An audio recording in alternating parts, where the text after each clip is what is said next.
occupying a yellow house near the Texas Giant. I seen that ride on Savage Mister. I want to ride that ride. Texas Giant. It's like a huge fucking ride, and it goes like 70, almost 80 miles per hour. I just want to... But I think they changed it. It's like the new Texas Giant. They added like new things to it. So, haunts Yellow House near the Texas Giant roller coaster entrance. The spirit is of a young girl. Why is it always a ghost of a young kid? Why can't it be an old lady? Or something? Why does it always have to be the ghost of a little girl? Why can't it just be like an old lady? Like, get off my ride! You know, why can't it just be that? Why does it have to be a young kid? Believed to have passed in the 1900s, is said to be friendly, mischievous spirit. How do they know she's friendly and mischievous? You could be describing any kid that goes to the park. Sorry for sounding like this. My neighbor cut the grass, and yeah, that's pretty much. I want to say first off, I'm sorry that I clear my throat and cough because I have grass allergies. My neighbor cut his grass, and I hate my neighbor for that. So I have grass allergies, and I don't like it. She keeps a low profile and doesn't generally interfere with the park's guests. She's known to flicker the lights of the house off and on, and will appear sometimes to guests on the dark mine train ride. A harmless guest and a friendly spook. She's said to have passed by the Texas Giant and seen Annie's house. For sure to take a picture and say hello to the delightful young specter. No, I won't do that. No. Alright, let's see. They talk about, like, other haunted places, such as River Legacy Park. And, let's see. So anyway, I'm going to type in the shadow people thing. I know people on Reddit told me to check out their stories and stuff, but one listener of the show has encountered 3 shadow people. So that is creepy. Would you imagine like waking up and see 3 shadow people? I'd wake up and be like, get the fuck out of my room.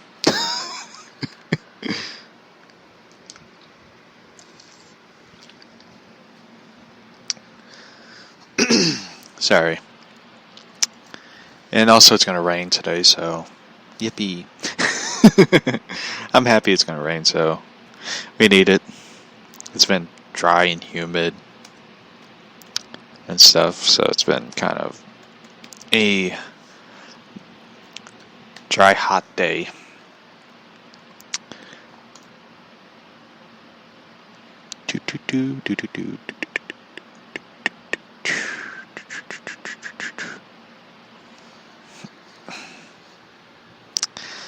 So, how's everyone doing? Is everybody good?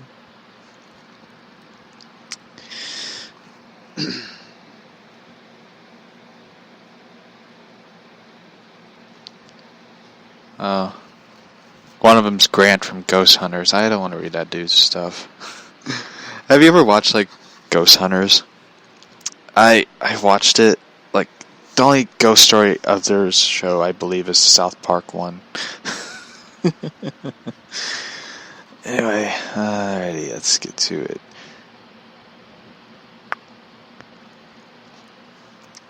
This one's about hospital people. Have you ever encountered shadow? Is it true that shadow people sightings are common in the hospital workplace? I tell you this one, I've been to the hospital.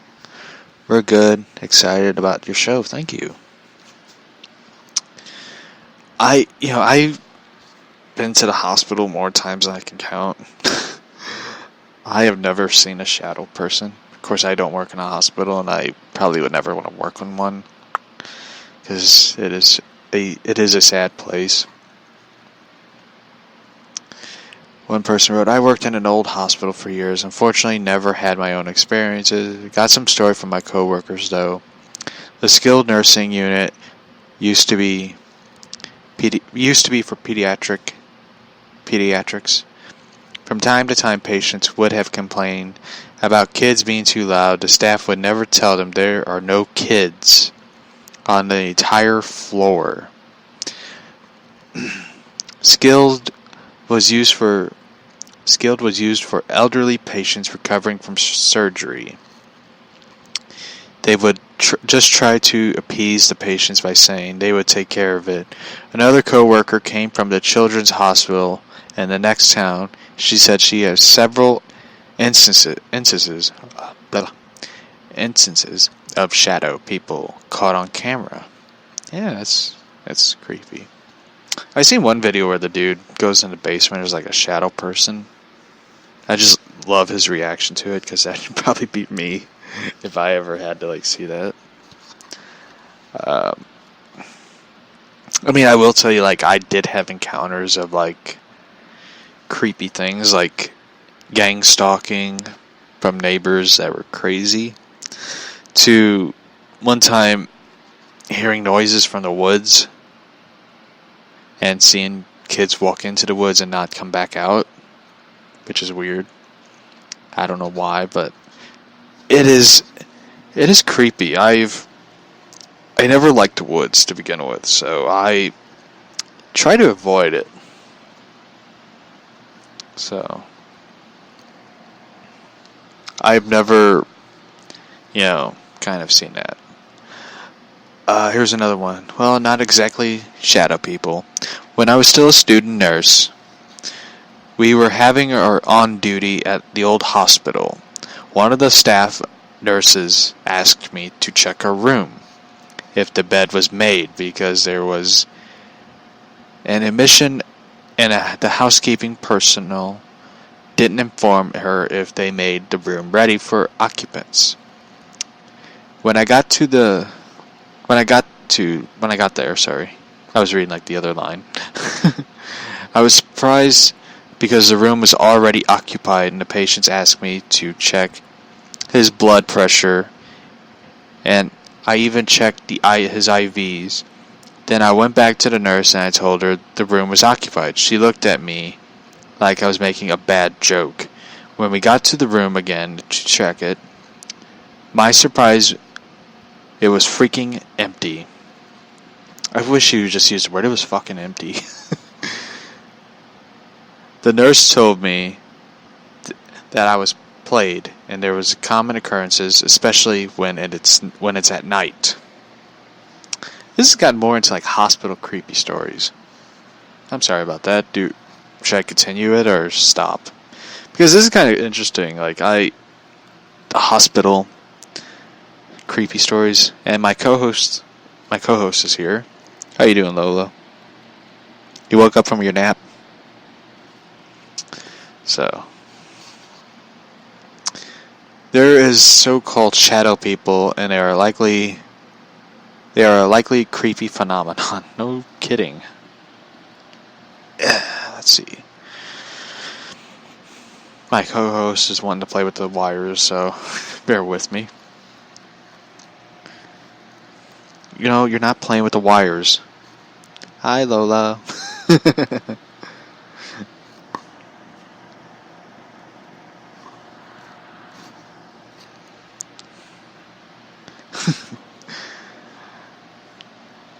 No, you're not playing with the wires. Leave them alone, cat. Alright. Yes, it's quite real. Our line of work, we stand where the patients cross over and sometimes cross back. So the shadow people and other paranormal encounters are very common. Ow, don't bite me. And it also doesn't help that the night shift are brutal, and lack of sleep can make anyone hallucinate. But to be honest, I find the varies with teams you work with. Most of my team I work with don't encounter shadow people unless they are on night call. As in, you sleep in the doctor's room when a patient is violently ill in the middle of the night. The nurse will wake you up. The middle of the night, the nurse will wake you up. Even then, I tend to chalk it up as lack of sleep. This person is kind of a skeptic and kind of reasonable at the same time, but there was once when I was responding to a MET, which is a medical emergency team call, where a patient had crossed over and we couldn't bring him back. And there was this dark blob beside me. I felt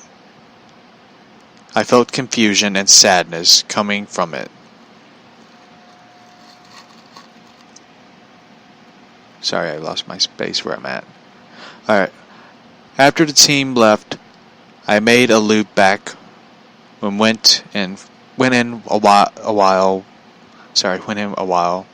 The nurses were doing the last office, removing jewelry, cleaning up wounds, and saw that the dark blob was still there, and told him nicely that his time on Earth was done. After it has recovered, he should move on. A full minute of silence was among the nurses before the blob disappeared. Feeling confused and sadness disappeared with it. Of course, I explained to myself to the nurses later. The newer ones freaked out, while the older ones were a lot more understanding. That's kind of sad. I would hate that job.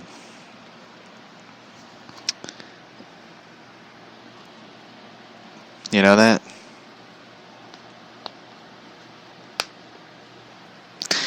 Lola, will you stop attacking the wires? Go attack a sock or something. Sorry. I also had the great honor to work with a great team. We share our encounters. Most patients see something in their final days waiting for them. It usually takes a form of a deceased relative or a familiar face. Though I've heard shadow people, been seeing too. I like to think it's someone from the other side coming to help them through a difficult time. There have also been times I've seen shadows in the corner, in my eyes, of my eyes entering the room, someone who is preparing to move on, but I think it's part of the process. Disclaimer, I have taken reasonable steps to remove patients' identifications and medical information because of HIPAA. For those who don't know, HIPAA is like something you cannot reveal private medical information and other stuff because it violates the patient's rights and stuff. So I was at the hospital while in university with a sudden illness. My boyfriend dumped me, and on top of this, I have had a mystery illness, which has later been properly diagnosed. 100 miles from home and nobody on my side, I was scared and in excruciating pain, without the comfort of a familiar face. Why are we always scared of the supernatural stuff? I mean, maybe they can be friends. I think a lot of people are scared of it because, like, they could be either a demon, because I think usually people always put up their guard and are afraid, like, it could be a demon or an evil entity or something causing harm. I think that's why a lot of people are kind of scared of it. And, I mean, there is good reasons.